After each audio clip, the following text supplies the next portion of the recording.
कक्षा 8 के प्यारे विद्यार्थियों, आज हम पुनः सामाजिक एवं राजनीतिक जीवन नामक विषय का अध्ययन करने जा रहे हैं, जिसमें आपका पाठ एक दिया हुआ है और इस पाठ के अंतर्गत आप देखेंगे कि हम संविधान के लक्षण इसका अध्ययन करने जा रहे हैं।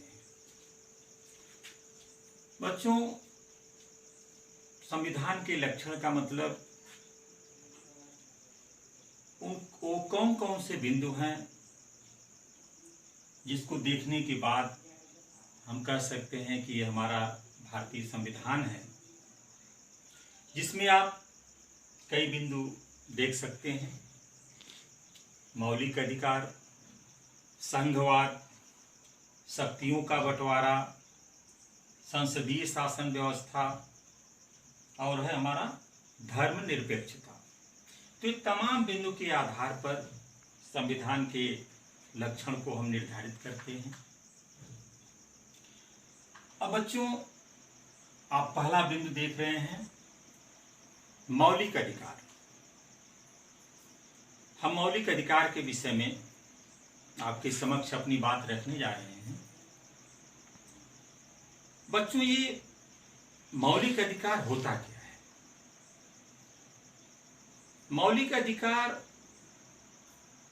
जो हमारे जीवन के लिए मौलिक होते हैं, आवश्यक होते हैं, और इसके अभाव में हम जीवन की कल्पना नहीं कर सकते। ये मौलिक अधिकार और एक जो साधारण अधिकार होता है उसमें थोड़ा सा अंतर है। जो हमारा साधारण अधिकार होता है वह बच्चों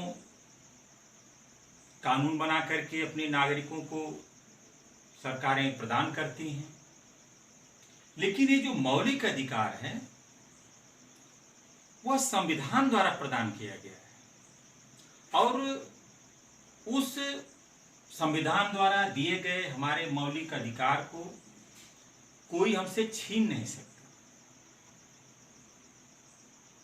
और ये मौलिक अधिकार 6 प्रकार के माने गए हैं, जिसमें आपका है समानता का अधिकार, जो अनुच्छेद 14 से लेकर के अनुच्छेद 18 तक वर्णित है। समानता के अधिकार में बच्चों कई बिंदु हैं, जिसमें बड़े संक्षिप्त तरीके से मैं अपनी बात रखूंगा। समानता के अधिकार को आप इस तरह से समझिए कि किसी भी धर्म, जात, लिंग, जन्म स्थान, निवास स्थान आदि के आधार पर कोई भी भेद नहीं किया जाएगा। कानून के समक्ष सभी व्यक्ति समान होंगे। ये रहा हमारा समानता का अधिकार।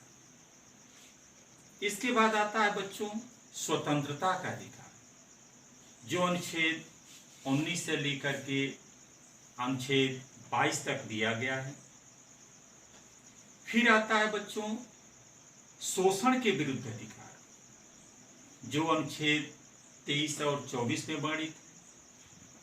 फिर आता है हमारा धार्मिक स्वतंत्रता का अधिकार, जो बच्चों अनुच्छेद 25 से लेकर के अनुच्छेद 28 तक वर्णित है। फिर आता है हमारा सांस्कृतिक एवं शिक्षा का अधिकार, जो अनुच्छेद 29 और 30 में वर्णित है, जो अल्पसंख्यकों के लिए होता है। और एक है हमारा आखिरी जो मौलिक अधिकार मिला हुआ है, वह है संवैधानिक उपचार का अधिकार, यानी न्यायालय में जाने का अधिकार। तो इस तरीके से हमारे संविधान के लक्षण में मौलिक अधिकार दिखाई पड़ता है। दूसरा है संघवाद। संघवाद का मतलब ये होता है बच्चों कि एक ही समय में एक से अधिक सरकार का होना। भारतीय संविधान के अंतर्गत आपको तीन सरकारें देखने को मिलेंगी। एक तो है केंद्र सरकार, एक है राज्य सरकार और एक है हमारी स्थानीय सरकार।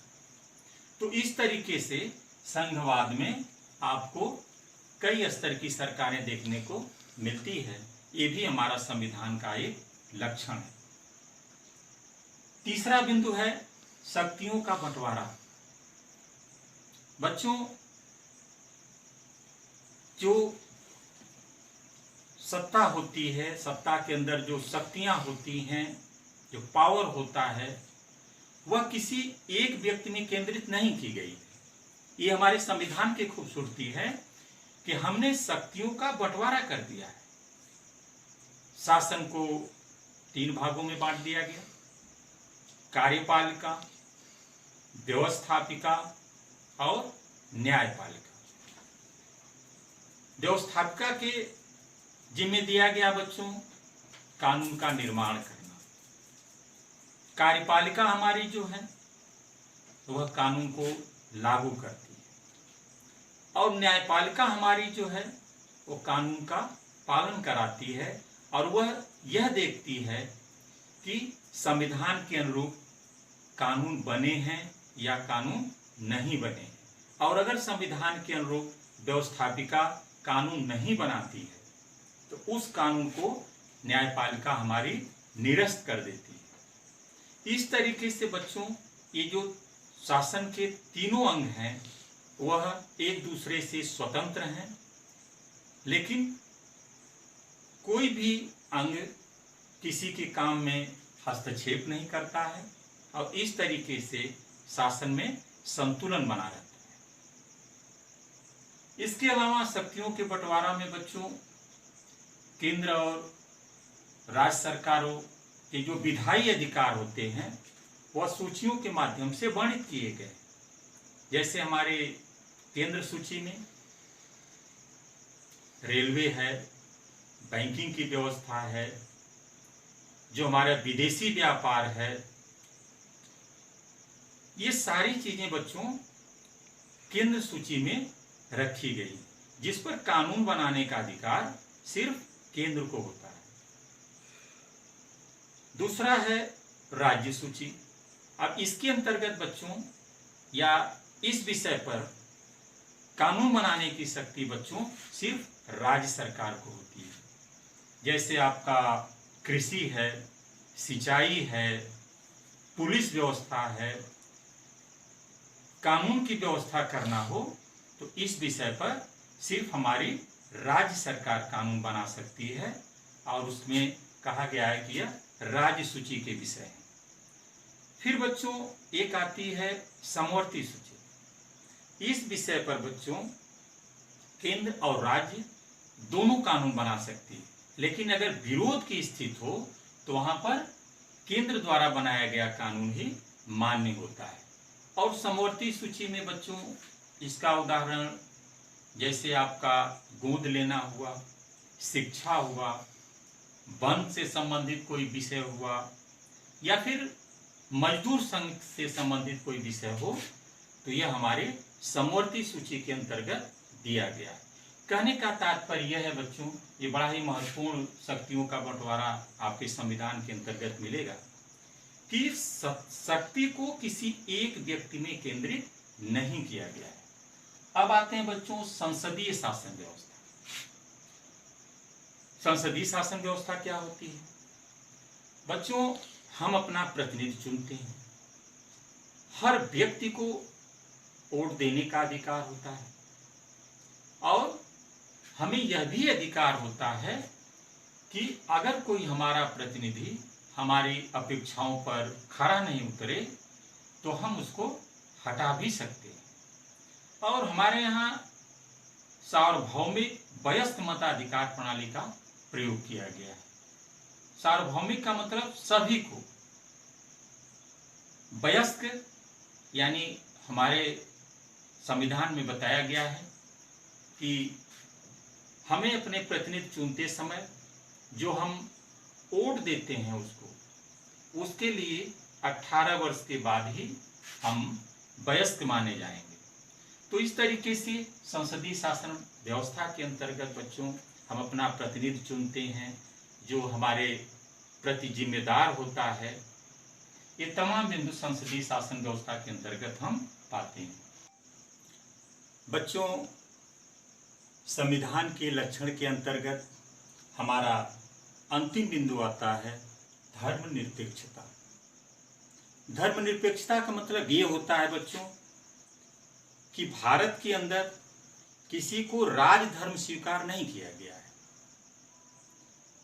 किसी विशेष धर्म के प्रति अनुराग नहीं दिखाया गया है, प्रेम नहीं दिखाया गया है, बल्कि भारत के संविधान में हम सभी धर्मों का आदर पाएंगे, चाहे वो हिंदू धर्म हो, चाहे वो मुस्लिम धर्म हो, चाहे वो बौद्ध धर्म हो, चाहे वो जैन धर्म हो। सभी धर्मों के अनुयायियों के प्रति भारतीय संविधान के अंतर्गत अनुराग है, प्रेम है, किसी के साथ पक्षपात की भावना नहीं दर्शाई गई है। तो इस तरीके से बच्चों संविधान के लक्षण के अंतर्गत ये तमाम बिंदु समाप्त होते हैं और यह पाठ 1 का जो चैप्टर आपका है वह भी आज समाप्त होता है।